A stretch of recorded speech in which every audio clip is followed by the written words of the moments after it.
G'day. Before we start dismantling this one, a little bit of a history lesson. These were the first chucks that Teknatool made in 1988.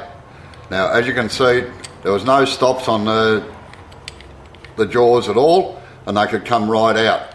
A lot of people used to wind them out too far to hold something, and the timber would let go or the jaw would let go and have a bit of a disaster on your hands. So Teknatool put a stop pin in there, just a little grub screw to stop the jaws from coming out past the body. Now these are very, very easy to dismantle, and they do get fairly dirty because they're not sealed on the back or anything like that.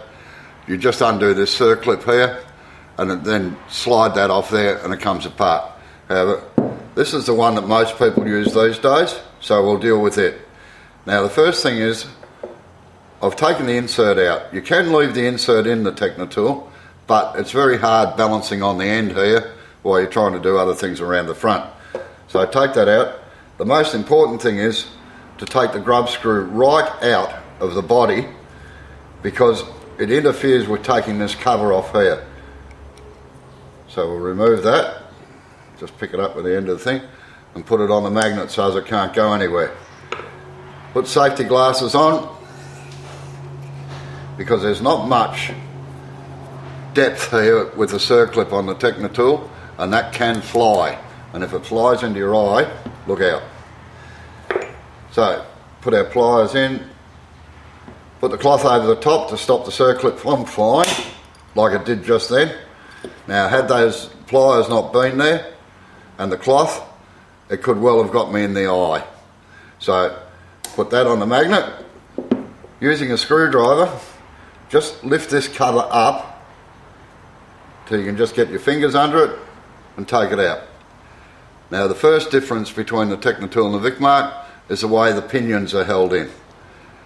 They're held by this little part here.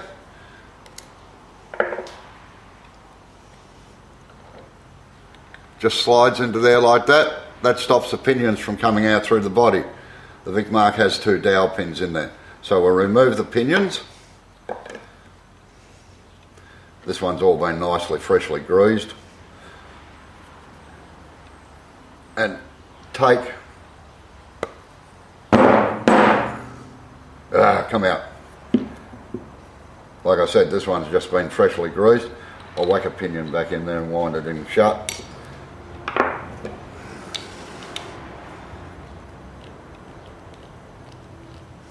Like so. Take that back out of there again. Now I can get a screwdriver down in behind there and push that crown wheel out, or the scroll, and there it is. Okay, so you've got your scroll out, clean it all up, take your slides out. As I said in an earlier video, I prefer to leave the jaws on the slides so you've got something to hang on to. So you take all of those out, give them a good clean with a wire brush and whatever, and assembly once it's all cleaned and greased up. Now Teknatool in their manual say to use a generous amount of grease.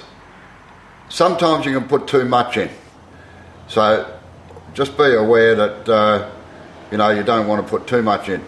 Now these new ones, the jaws can't slide out.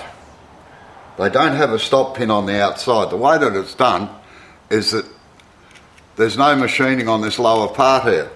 So once the jaws reach the end of the scroll in there like that, they can't come undone.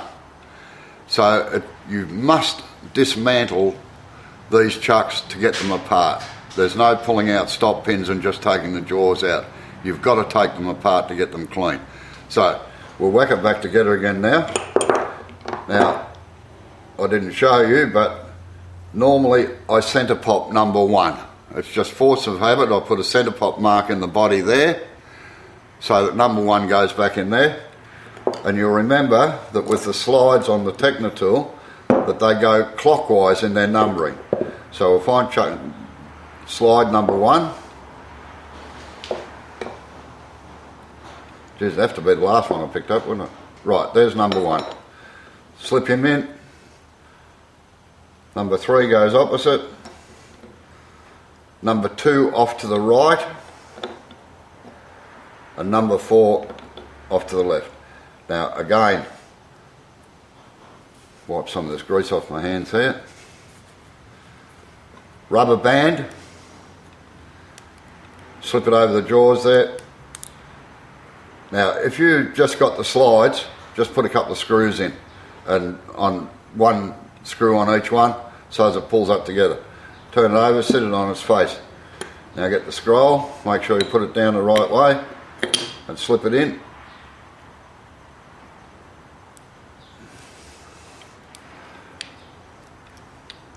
Now again, patience is a virtue here. You've got to get it down onto those jaws.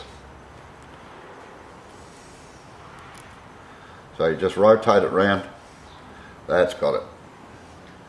Okay, put your pinions back in.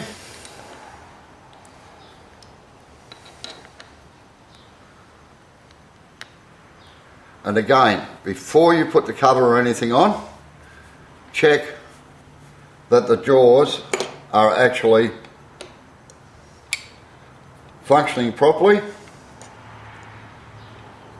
like so, and that they meet in the middle. You don't want one stuck out here, it's easy to do sometimes. Okay, now we're ready to put the cover back on. Now a little trick here, push it down there like that. Get your grub screw that holds the insert in, and just give it a couple of turns back into the body. What can happen is that this part here can just partially cover the grub screw hole that holds the insert in, and you can't get it back in properly, so put it in first to make sure it sits there. Now get your circlip. Now on the Vic mark, the circlip actually has room to go, the end of the pliers here have room to get down into the crown wheel part. On the Teknatool it doesn't, so it always usually sits up a little bit. Again, putting your fingers there to stop it from flying. You have to put it on here like that, get it up over the thing, and you'll see that it hasn't gone right down. Now sometimes you can fluke it, but get a hammer and a punch. No, didn't get it down far enough. Notice I didn't take my hands off the thing. Right, we've got it down there now. Get a hammer and a punch, just a slight tap on the eye, round to the back, and you hear it and see it click in. And it's got to be located firmly in there. Just go round it again just to make sure. Excuse me. Bung your plug, your insert back in, and away you go. Now, as you can see, there's a fair amount of grease around the outside of this, and what happens is that it can here. So I always put these straight onto the lathe after I've greased them up. Get a bit of a cover or something, don't use a cloth, just use a bit of ply or something like that. Actually, cardboard box works well. Put the lathe on the highest speed and start it up, because the grease tends to come flying out if you put too much in there, and you don't want grease all over you or the workshop or the lathe. So a cardboard box over the top so that it extends out here, and then just start it up. I'll show it in another video in a minute, and start it up so that it flings the grease, any excess grease off, and then give it a good wipe off. And that's it. You've got a chuck that should work properly. Thank you for watching. Till next time, bye.